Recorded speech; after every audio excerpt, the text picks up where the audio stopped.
కోరుట్లకు చెందిన యూట్యూబర్ వైష్ణవికి కేవలం 18 ఏళ్లు.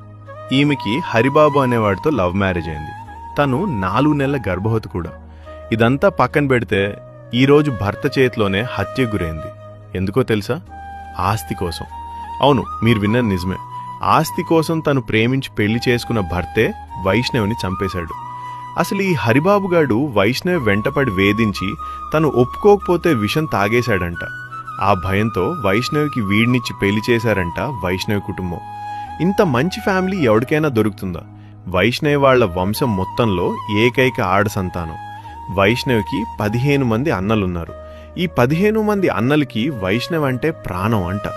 అంతమంది అన్నలు ఉండి కూడా వైష్ణవిని కాపాడలేకపోవడం నిజంగా చాలా దురదృష్టకరం. వీడికి ఉరిశిక్ష వేయడం కాదు, ఆ 15 మంది అన్నలకి అప్పు చెప్పాలి.